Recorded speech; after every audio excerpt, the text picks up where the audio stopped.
Hello மக்களே வணக்கம். Actually பார்த்திங்கன்னா பாருக்கு வந்து அடிபட்டு அதான் கண்ணில் அடிபட்டு அவங்க ரொம்ப ஃபீல் பண்ணிருக்காங்க. சாண்ட்ரா திவ்யா போய் ரொம்ப வந்து கன்வின்ஸ் பண்ணாங்க. கமருதீன் சப்போர்ட் பண்ணுறாரு. அந்த திவாகர் சபரி பக்கம் ஜால்ரா போட ஆரம்பிச்சிட்டாங்க. அவன் வேலைக்காக மாட்டான் இதுக்கு மேலே, ஓகேவா? பாருக்கிட்ட வந்து பாருக்கு ஐஸ் வைக்கிறது செய்கிறதெல்லாம் அதெல்லாம் பண்ணான். அந்த ஐஸ் பேக் கண்ணில் வைக்கிறது செய்யுது. ஆனால் அவன் சபரிக்கு தான் சப்போர்ட் பண்ணுறான். அந்த பக்கம் போய் விழுந்துட்டான். அந்த சபரி கேப்டன் ஆனவொன்னே அவனுக்கு சோறு கிடைக்கணும்ல. ஏன்னா சபரி யார் கிச்சன் டீமில் இருக்காங்க அப்போ தானே அவனுக்கு சோறு கிடைக்கும். அப்போ வந்து சபரி கேப்டன் ஆனால் தான் அண்ணன் அண்ணன்னு சொல்லிட்டு அவன் ஜால்ரா போகிறதுக்கு அந்த பக்கம் போய் மாறிட்டான். கமருதீன் தான் அங்கங்கே போய் சபரி பண்ணது தப்பு. என்னதான் இருந்தாலும் ஒரு ஃபிசிக்கல் அப்படின்னு வரும்போது ஒரு மேன் வந்துட்டு அந்த மாதிரி ஹேண்டில் பண்ணியிருக்க வேணாம். ஒரு மேன் ஹேண்டில் ஒரு லேடிஸை அன்றைக்கி கூட தான் நான் ரம்யாது அந்த கெமி ஆடினாங்க இல்லைங்களா, அந்த டாஸ்க், அந்த தொப்பி டாஸ்க்கு நான் வந்து ஒரு லுக் வந்து ரம்யா காலை பிடிச்சிட்டு அதோட நான் விட்டுட்டேன்னா, ஆமாம் ரொம்ப டீசெண்டாக தான் அன்றைக்கி கமருதீன் ஆடினாப்பில். நானே கூட சொல்லியிருந்தேன், அவர் ஹாஷா ஆடினா கண்டிப்பாக அந்த டீம் வின் பண்ணியிருக்கணும். அவர் அந்த மேன் ஹேண்டில் அங்கே காட்டவே இல்லை. பட் ஆனால் இங்கே சபரி வந்து பச்சையாக காட்டினா அவன் இவ்வளோ நாள் மறைச்சு கமருதீனால் எப்பயுமே கை எகிரிட்டு வரவர் அப்படி தான் தெரியும். அப்படிப்பட்டவரே டாஸ்க்குன்னு வரும்போது பொண்ணுங்கன்னு வரும்போது அவர் டீசெண்டாக மெயின்டைன் பண்ணார். ஆனால் இவன் வந்துட்டு பாரு மேலே இருக்கான். இதே அவன் எல்லா பொண்ணுங்கிட்டையும் அப்படி தான் டாஸ்க்கு ஆடுவானா பரவாயில்ல. பாரு மேலே 4 வாரமாக வச்சிருந்த வன்மத்தை இன்னைக்கு பச்சையாக விக்ரமும் சபரியும் கொட்டுனானுங்க. அதுதான் தேர்ட் ப்ரோமோல வந்தது. வர வர வர வர வர பாத்ரூம் போனோமா அப்புறம் இப்போ சூடு பிடிக்குது டாஸ்க்.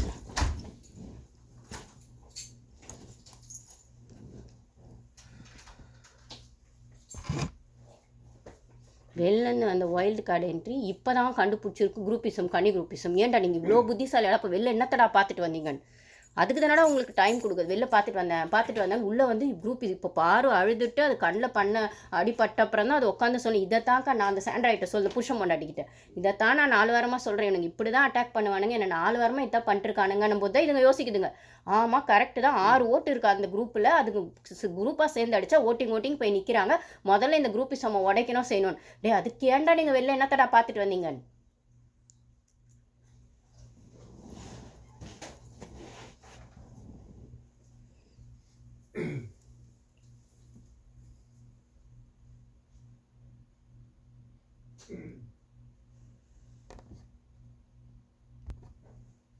அவன் சபரி வந்துட்டு பிரச்சனை பண்ணணும் கேப்டன்சி அப்படிங்கிறதுல வந்து சபரி வந்து அவன் எப்படி கேப்டன்சி பண்ணுவான் நம்மளுக்கு தெரியும். அப்படியே வந்து வழவா குழக்குறான்னு பண்ணுவான். அதுக்குன்னு எல்லாருக்கும் நியூட்ரலாக இருப்பானா இல்லை. ஆனால் நான் சொல்கிறது செய்யணும், ஒரு நிமிஷம் புரிஞ்சுக்கோன்னு சொல்லுவான்ல. அந்த அதை என்ன சொல்கிறது, அவனோடது அந்த வழவழ குழக்குற கேம். அப்போ அதுக்கு நடுவில் விக்ரம் வந்து பிரச்சனை பண்ணோன்றதை தெளிவாக வந்து சொல்கிறான். நீ சரி என்னன்னா நான் பண்ணுவேன்டா அப்படின்றான். சரி பண்ணுன்றது சப்போர்ட்டும் சபரி கொடுத்துட்றான். அப்போ தான் வந்து பாரு வந்து சபரி கிட்ட தான் பாரு பேச வரான். இல்லை பாரு நீ கேமில் சபரி நீ கேமில் தான் பண்ண, இருந்தாலும் நீ இடித்தது வந்து எனக்கு ஹர்ட் ஆச்சு, அப்படி பண்ணியிருக்க வேணான்னா நீ தான் வந்துட்டு டிஸ்குவாலிஃபைன்னு ஒத்துக்கலன்னா எனக்கு அந்த டிஸ்குவாலிஃபைன்னு அந்த இடத்துல நீங்கள் சொல்லணும்னு அவசியம் இல்லை. கேம் சரியாக வைக்கல ஆடலைன்னா நீங்கள் திருப்பி ஆடுங்கன்னு சொல்லுங்கள். இல்லை ரூல்ஸ் மீறி இருக்கீங்கன்னு ஏதோ ஒன்று சொல்லலாம். டிஸ்குவாலிஃபைன்னு நீங்கள் மென்ஷன் பண்ணணும்னு அவசியம் இல்லை. அது அந்த கனி தான் சொல்லிக்கிட்டே இருந்தது திருப்பி. ஆக்சுவலாக 2 பேர் ஜட்ஜஸ்ன்னும் போது கனியும் இது சாண்ட்ராவும் சொல்கிற இடத்துல சாண்ட்ராவை இன்ஃப்ளூயன்ஸ் பண்ணி கனி அந்த இடத்துல சொன்னது இப்போ தான் சாண்ட்ரா ரியலைஸ் பண்ணுறாங்க. நான் ஒரு சில இடங்களில் பேசியிருக்கணும். அந்த பாரு பொண்ணுக்கு வந்து ஒரு கண்ணு வந்து இதுவாக இருந்திருக்கு. அவளுக்கு கண்ணு சரியாக தெரியல. ஒரு கண்ணு விஷயம் வச்சு தான் விளையாடி இருக்கணுமோ. நான் அவளுக்காக அந்த இடத்துல ஸ்டாண்ட் எடுத்துருக்கணும். 2வது வாட்டி பிக் பாஸ் வந்து இந்த பிக் பாஸ் வந்து செகண்ட் அட்டம்ப்ட்னு சொன்ன அப்போவுமே அது வந்து ஜட்ஜஸ்க்கான அட்டம்ப்ட்னு தான் சொல்லும் போது நான் இன்னும் கொஞ்சம் உஷாராக இருந்திருக்கணும். அந்த இடத்துல கனி வந்து ஃபுல் டீமுமே வந்து சபரிக்கு தான் சப்போர்ட் பண்ணியிருக்கு. கனியோடது அந்த கேம் எனக்கு அப்போ தான் புரிஞ்சுது குரூப்பிசம் பண்ணுறாங்க அப்படின்னு. நான் ஸ்டாண்ட் எடுத்துருக்கணும், அவளுக்காக எடுக்கலை. பாரு சொன்ன மாதிரி பார்த்தா அப்போ திவ்யா சொல்கிறா, அப்போ நானும் தானே கேப்டனாக வரக்கூடாதுன்னு சொல்லிட்டு வந்துட்டு அந்த கேம் என்ன அடிச்சிருப்பாங்கன்னு திவ்யா கேட்கும்போது இப்போ இது 3 பேருக்குள்ளே இந்த டிஸ்கஷன் நடக்குது. யாருக்குன்னா சாண்ட்ரா, பிரஜன், திவ்யாவுக்கு நடக்குது. அப்போ திவ்யா கேட்குறாங்க என்னையும் தானே வரக்கூடாது, நீ டார்கெட் கிடையாது, பாரு தான் உங்களுக்கு டார்கெட். இத்தனை வாரமாக உங்களுக்கு மெயின் டார்கெட் பாரு தான். இப்போ நீ வர்றது அவங்களுக்கு பிரச்சனை இல்லை, சபரி வரணும், திவ்யா பாரு வரக்கூடாதுன்றது தான் பிரச்சனை அப்படிங்கிறதே இந்த மரமண்டைங்களுக்கு இப்போ தான் புரியுது. அப்போ 4 வாரம் என்னத்தடா நீங்கள் கேம் பார்த்துட்டு வந்தீங்க அப்படிங்கிற மாதிரி இருக்குது. இதைத்தான் அந்த பாரு பொண்ணை சொல்லிச்சு. ஏன்னா போய் சமாதானப்படுத்துறது திவ்யாவும் போய் சபரி கிட்ட பேசிச்சு. ஏன்னா அந்த பொண்ணு டிஸ்குவாலிஃபைன்னு சொல்லி ஏதோ ஒரு அந்த ஹீட் ஆஃப் த மூமெண்ட்டில் அவளுக்கு அந்த டென்ஷன் இருந்துச்சுன்னா ஒரு ஆம்பளை வந்து நீ அதை பண்ணியிருக்க வேணாம். சப்போஸ் அவள் கீழே விழுந்ததில் அவளுக்கு வேற எங்கேயும் அடிபட்டிருந்ததுன்னா என்ன ஆயிருக்குது, அது 2 பேருக்குமே பிரச்சனை இருக்கும்னு சொல்லும்போது இல்லை அவள் தான் டிஸ்குவாலிஃபை டிஸ்குவாலிஃபைனாலும் திருப்பி வந்து பொண்ணு தொடாம ஆடுவல்ல, என்னால் ஆட முடியாது பிக் பாஸ், அவள் பக்கத்தில் வந்து நிற்கிறா, அவள் டிஸ்குவாலிஃபை ஆகிட்டு வந்து நிற்கிறான்னு சொல்லி ஆட முடியாதுன்னு ரோஷம் இருக்கிறவன் போய் நின்றுக்க வேண்டியது தானே, ஆட முடியாதுன்னு சொல்லிட்டு எத்தனை வாட்டி நான் இதை பண்ண மாட்டேன், போன சீசனில் முத்து பண்ணலை, நான் அந்த பொம்மை டாஸ்கில் நான் தொடாமல் தான் ஆடுவேன், நான் ஒன்றும் ஜெஃப்ரி கிடையாதுன்னு சொன்னாங்க மஞ்சரி அது பொம்மை எடுக்கும்போது. அந்த மாதிரி இவருமான ரோஷம் இருக்கிற ஒரு முத்து மாதிரி போய் நிற்க வேண்டியது தானே. அவள் வந்துட்டு நிற்கிறா, என்னால் இடிச்சிட்டோ இல்லை அவளை ஹர்ட் பண்ணிட்டோ கேம் ஆட முடியாதுன்னு சொல்லிட்டு அவளை இடிச்சு தள்ளிட்டு தானே அந்த கேமை நீ ஆடினா, அது மேன் ஹேண்ட்லிங் பண்ண, ஷூ போல மிதிக்கிறா திருப்பி ஷூ போட்டு மிதிச்சேன். இந்த இடத்துல எல்லாரும் கொஸ்டின் ஒன்று கேட்பீங்க, அப்போ அவ்வளோ ஷூ போட்டிருக்கலாம் ஆமாம் போட்டிருக்கலாம்னா போடலன்னு தான் சொன்னேன். ஏன்னா அதுக்கான ரீசன் கமருதீன் கிட்ட சொல்லிட்டா, ஷூ போட்டால் என்னால் அந்த ஃபாஸ்ட் பண்ண முடியாதுன்னு. ஆமாங்க, ஒரு சிலருக்கு அந்த பிரச்சனை இருக்கோங்க. அந்த ரன்னிங் ஷூ என்னதான் ரன்னிங் ஷூ போட்டாலும் வெறும் கார்டில் கொடுக்குற அந்த பொட்டன்ஷியலை ஷூ போட்டால் அது ப்ராக்டிஸ் இல்லாமையோ இல்லைனா அந்த பொட்டன்ஷியலை கொடுக்க முடியாதுங்கிற மாதிரி ஒரு சிலருக்கு இருக்கும். நானுமே ஷூ போட்டு நடக்கிறதுன்றது கஷ்டம், பட் ஆனால் வெறும் காலில் நடந்தால் ஸ்பீடாக நடப்பேன். அப்படின்னும் போது அந்த கம்ஃபர்டபுள் ஜோனுக்காக தான் நான் போடலை, என்னால் ஷூ போட்டால் அந்த பெர்ஃபார்மன்ஸ் பண்ண முடியுமான்னு தெரியல அப்படிங்கிறத அந்த பொண்ணு சொல்லுது. ப்ளஸ் அந்த பொண்ணுகிட்ட இல்லைன்னு ஒன்று சொல்லுது, அந்த ஸ்போர்ட் ஷூவோ அந்த மாதிரி ஒரு ஷூவோ. ஸோ கம்ஃபர்டபுளுக்காக தான் போடலன்னு ஒன்று சொல்லும்போது நீ போய் அந்த பொண்ணு காலில் திருப்பி மிதிக்கிற உன் ஆம்பளத்தனத்தை காட்டுறதுக்கு நான் கேட்குறேன். உன் ஆம்பளத்தனத்தை காட்டுறதுக்கு நீ உனக்கு அந்த பொண்ணு மட்டும் தான் இந்த ஷோவில் கிடச்சிதா? அப்போ நீ உன் ஆம்பளத்தனத்தை காட்டினா ஒவ்வொரு பொண்ணுக்கும் அந்த வீட்டில் பிரச்சனை வரும்போது போய் நின்று இருக்கிறியா நீ? அப்போ இந்த பொண்ணுக்கு மட்டும் தானடா நீ டார்கெட்டாக இருக்கிற. அப்போ உன் வீர தாங்க மட்டும் தானே காட்டுற. விக்கல் சீக்கிரம் எகிரிட்டு வரான். 4 வாரம் விக்கல் சீக்கிரம் நீ என்னடா பண்ண அந்த வீட்டில்? வெண்ண மாதிரி உட்காந்துருந்த, புள்ளையார் மாதிரி உட்காந்துருந்த, அப்படியே பூசி மழுப்பிட்டு உட்காந்த. இன்றைக்கி எங்கடா திடீர்னு உனக்கு மான ரோஷம் பொத்துக்கிட்டு வந்துருச்சுன்னா அந்த சாண்ட்ரா டாஸ்க்லையா, அந்த சாண்ட்ரா டாஸ்க் நான் சொன்னால மேனேஜர் போஸ்ட் போனோன்னே அப்பா அம்மா முன்னாடி என்ன அழ வச்சிட்டிங்களாண்டே. எல்லாருக்கும் அவங்கவுங்க வீட்டில் அவங்கவுங்க ஃபேமிலி மெம்பர்ஸ் இருக்காங்க, எல்லாருக்கும் அவங்கவுங்க வீட்டில் அவங்கவுங்க ஃபேமிலி மெம்பர்ஸ் பார்ப்பாங்க, ஹர்ட் ஆவாங்க, ஃபீல் பண்ணுவாங்க. அப்போ பாரு பொண்ணுக்கு மட்டும் அவங்க வீட்டில் அவங்க மெம்பர்ஸ் பார்க்க மாட்டாங்களா? அவளை மட்டும் அடின்னு அடிச்சு வச்சிருக்கீங்களா? இன்றைக்கி அந்த பொண்ணுக்கு அந்த பார்வை பார்க்கும்போதே எப்படி இருக்குது? நம்மளுக்கே இப்படி இருக்கே, அவங்க ஃபேமிலி மெம்பர்ஸ் அதை பார்க்கும்போது எப்படி ஃபீல் ஆவாங்க? அப்போ அது கஷ்டமாக இருக்காதா? அப்போ ரம்யாவும் கெமியும் தான் பண்ண. ரம்யா கேமி ஆடினதெல்லாம் டாஸ்க்கு, நீங்கள் இவ கூட ஆடுறது பர்சனல் வெஞ்சன்ஸ். பச்சை பகையை ஆடுறீங்க, பச்சை வன்மத்தை காட்டுறீங்க, பச்சையாக வந்து நீங்கள் பண்ணுற அந்த ஒரு என்ன சொல்கிறது, அந்த ஒரு க்ரூயல்ட்டி வந்து தெரியுது, கண்லேயும் தெரியுது, வார்த்தையிலையும் தெரியுது, பிஹேவியர்லேயும் தெரியுது. அப்போது பாரு சொல்கிறது வந்து ஓரளவுக்கு அப்சர்வ் பண்ணுறாங்க திவ்யாவும் சாண்ட்ராவும். ஆமாம் நான் இதை தாங்க முதலேருந்து சொல்லிட்டு இருக்கேன். அக்கான்னு கூப்பிட மாட்டான் பாரு, திவ்யா இருந்தால் கூப்பிட்றா, சாண்ட்ராவையும் வாப்போன்னு தான் கூப்பிட்றா. மேபி அவங்க ஃப்ரெண்ட்ஸாக இருக்கலாம், அதனால அப்படி தான் கூப்பிடும்போது இதை தாண்டி நான் முதலேருந்து சொல்லிட்டு இருக்கேன். 4 வாரமாக நான் தான் டார்கெட்டு. மிஞ்சி போனால் எனக்கு சப்போர்ட் கமருதீனும் திவாகரும் பண்ணுவாங்க. இவனுங்க குரூப் பீஸமாக சேர்ந்து எப்போ பாரு அடிப்பாங்க.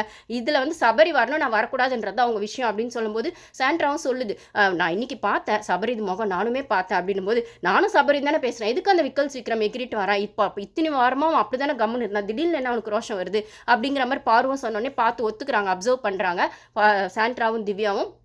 அதுக்கப்புறம் வந்து பிரஜன் கிட்ட பேசும்போது பாரு சொல்கிறதுலே உண்மை இருக்குது, இங்கே ஒரு குரூப்பிசம் இருக்குன்னா திவ்யா சொல்கிறதா நம்மளுக்கு தெரியுமே, குரூப்பிசம் இருக்கே, அதுதான் அன்றைக்கி என்ன அடித்தாங்கன்னா நீ டார்கெட் கிடையாது திவ்யா, சபரியும் பாருவும் தான் அவங்களுக்குள்ளே இருக்கிற விஷயம், சபரி வரணும் பாரு வரக்கூடாது, இது நடுவில் நீ வந்து ஒயில்டு கார்டாக வந்து மாட்டிக்கிட்டே தவிர. ஆமாம், இவங்க திவ்யாவை வச்சு பாரு அட்டாக் பண்ணலான்னு பார்த்தாங்க, ஆனால் அந்த திவ்யா வந்து சபரியுமே கனியுமே சம்டைம்ஸ் அந்த போன வாரம் அந்த டாஸ்கில் அட்டாக் பண்ணதுனால திவ்யா மேலே கோவம் திரும்பிச்சு. இதை சொல்லியிருப்பாரு சபரி ஒரு இடத்துல, இவங்க வந்து நல்லா நல்ல பெர்ஃபார்மன்ஸ்ன்னு அவர் மீன் பண்ணியிருப்பார் மாட்டார். நல்ல பார்வை நீ டார்கெட் பண்ணுவேன்னு பார்த்தா நீ எங்களை டார்கெட் பண்ணிட்டியன்றது தான் அதுக்கான இன்டைரக்ட் மீனிங்காக இருக்கும் சபரி சொல்றதுலையும் கனி சொன்னதுலையும். அதனால தான் அந்த ஒட்டுமொத்த ஓட்டும் வந்து திவ்யாவுக்கு வரும்.